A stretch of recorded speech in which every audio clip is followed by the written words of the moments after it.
Hello, I am Amedio602, and today I'm going to share some tips about moving to the next circle in Blackout. I like to call this system the Deep System. The Deep System is a set of 4 key factors that drive when and how I like to move to the next circle. Those 4 key factors are distance to the next circle, equipment you have or equipment you may need, enemy presence in the area, and getting into the best position.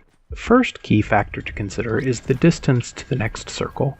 I'm going to break this section of the deep strategy into 3 subsections: the first circle, the middle circles, and then of course the final circle. First, we'll cover the first circle. Very often, one side of the circle is skinny while the other part is thick. Most of you already know this, but the thick side of the circle moves much faster than the skinny side. Because of this, if you're on the thick side of the circle, you need to move quickly, either by sprinting across a large area or by finding a vehicle, especially for this first circle. If you are going to take a vehicle, try to combine it with a sensor dart for maximum situational awareness, and also try to run people over if you see them. Running people over is usually an instant down or kill and works incredibly well. The downside is that there are several counters to vehicle which can easily get you killed. Some of these counters include mesh mines, cluster grenades, the new EMP disruptor grenade, and of course, the trusty rocket launcher. If you notice your enemy using any of these counters, or if your vehicle has started to smoke from taking too much damage, don't keep trying to run them over. Just drive away to a safe place. You also need to keep in mind that when you're driving a vehicle that other players can hear the sound of the vehicle and most likely know exactly where you are. Before leaving your vehicle, be sure to scout the area and don't park near any buildings where people might be hiding. If you do happen to be on the skinny side of the circle, then you shouldn't need a vehicle and can just proceed to the next zone on foot, preferably collecting as much loot as possible along the way. In either case, whether you're in a vehicle or on foot, there are a few important things to keep in mind. First thing is that as you're nearing the white line into the zone, be sure to keep your eyes open for enemies. The second thing, it's also a good idea to check behind you periodically in case you're being followed. If you are being followed, quickly take whatever cover you can and immediately engage the targets. If you do this, you'll actually have the advantage over them because they're closer to the storm than you are and might even get caught inside the storm. Many times you can wound enemies and simply let the storm finish them off, especially later on in the game when the storm is stronger. After the first circle, but before the final circle, one of my favorite techniques is to do what I call walking the storm, where your direction of travel is effectively a giant spiral and you hug the boundary of the storm while trying to stay in bounds as much as possible.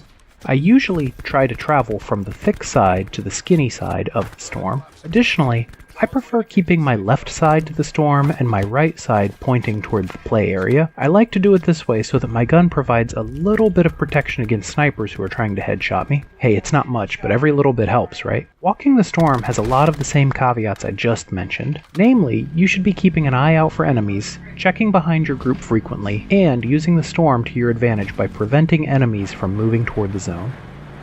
Final circle is of course the end of the game and plays differently. Ideally, you don't want to move very far for the final circle. By the time it begins, you want to already have the best position possible with as much cover and as much equipment as you can carry. Whenever you can, make your enemies come to you. We'll cover more about that in the position section. For now, let's go over the second key factor of deep.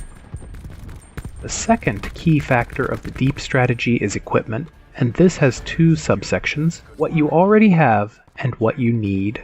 First, consider what equipment you already have and how to best utilize it. For example, if you have a sniper rifle with a long-range scope and an extended barrel, then you should try to head to areas with long sight lines like the desert. It's also important to note that the more equipment you have, the less you need to loot, and the slower and more cautious you can be while moving to the next circle. When thinking about how and when to move to the next circle, it's also important to keep in mind what equipment you already have and how to best utilize it.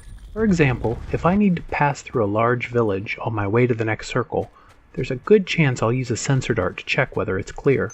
Second, consider how much loot you still need in order to compete effectively. If you have a decent weapon, plenty of health restoration items, and armor, you can take your time in getting to the next circle. On the other hand, if your equipment is very poor and you're still in the early portion of the game, then you should prioritize moving to the next circle quickly to give yourself a chance to gather more loot before too many enemies arrive. You can also choose to loot in the storm, but be wary of spending too much time and taking too much damage, because then you can get caught without enough healing items. After the second or third storm, it's usually best to assume that all of the buildings have been looted and focus on finding enemies, which takes us to the third key factor of Deep: enemy presence. As before, this key factor can be broken up into two subsections: known enemies and suspected enemies. If you know where an enemy is located, you can choose to avoid them or engage them. The decision whether to engage or not should be based on several factors such as your position compared to their position, whether or not they are aware of your presence, whether they are currently fighting, and many other things. So much goes into this one single decision that it could be a whole other video in and of itself. Generally speaking though, if you think you can kill them, then it's best to fight. But if you think there's a good chance of getting yourself or a teammate killed, then you should just avoid them. You also need to be wary of locations where you think an enemy might be located. Maybe you heard gunshots from a certain direction, or you might have noticed broken windows, open doors, or even a vehicle with lights on, or maybe there's just a supply drop in the area. Whatever the case may be, if you suspect enemies may be nearby, you need to weigh that into your decision about where to go. For example, when moving toward a new circle later in the game, I tend to avoid all of the buildings completely since I've been killed so many times by enemies camping in them or watching them for looters coming in. One exception to this, as I mentioned earlier, is if I can clear the area with a sensor dart first. I'll also occasionally go into a building that appears to be unlooted or go onto a rooftop to get a longer line of sight if I have a good long-range gun, like a sniper rifle. Position.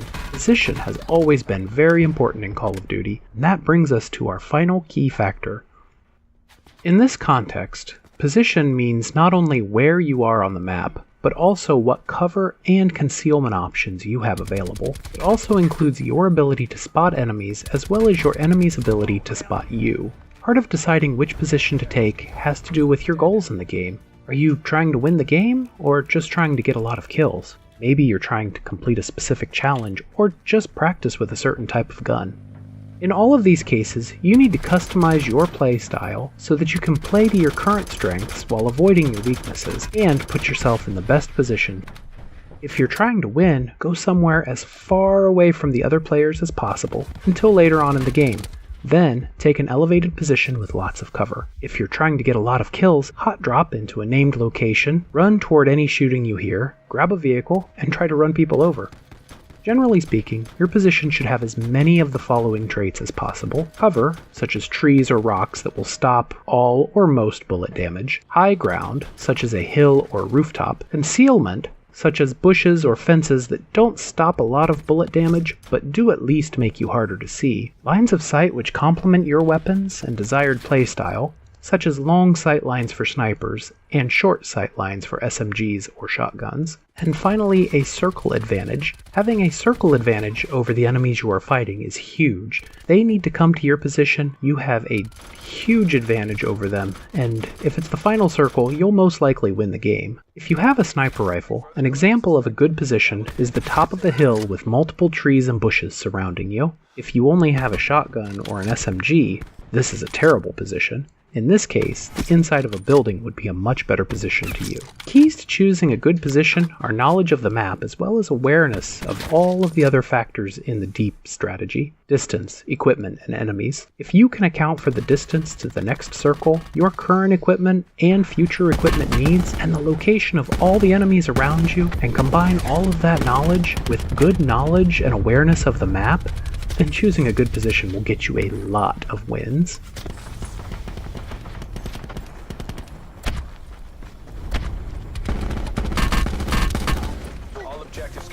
Well, that just about wraps it up for this video, but I'd like to hear from you in the comments below. Which part of the deep strategy did you find the most useful? Are there any important factors that you consider when choosing when and how to rotate that I might have missed? Let me know in the comments. As always, hit that like button if you enjoyed the video, and don't forget to subscribe to the channel if you're new. Thanks for watching.